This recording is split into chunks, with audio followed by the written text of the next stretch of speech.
baiko ny filoham-pirenena ny tokony hidinan'ireo manam-pahefana any ifotony mijery sy mamaha ireo olana iaina ny vahoaka no tantarany ministry ny harena anaty rano sy ny jony izany ka ny commune maromaro ao anatin'ny distrika ny ampany andrefana no ny santarana izany na ny bentanana na ny chef pokotany amin'ireo commune nandalovan'ny ministra piahy ny faritra atsimo andrefana dia samy mitaraina ny mahakasika ny karama ny fokotany no valian'ny fitondram-panjakana avy hatrany izany ka karama folo volana ano natolotra azy ireo.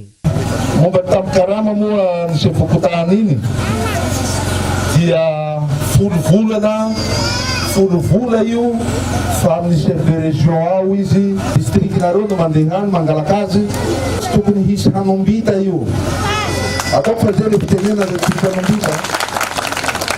Ireo rehetra nandray fitenenana teto dia samy nisaotra ny fitondram-panjakana tamin'ny alalan'ny lehibe ny faritra atsimo andrefana noho ny fampiarana ny dina be ka nitondra fandriam-pahalemana aty amin'ny faritra.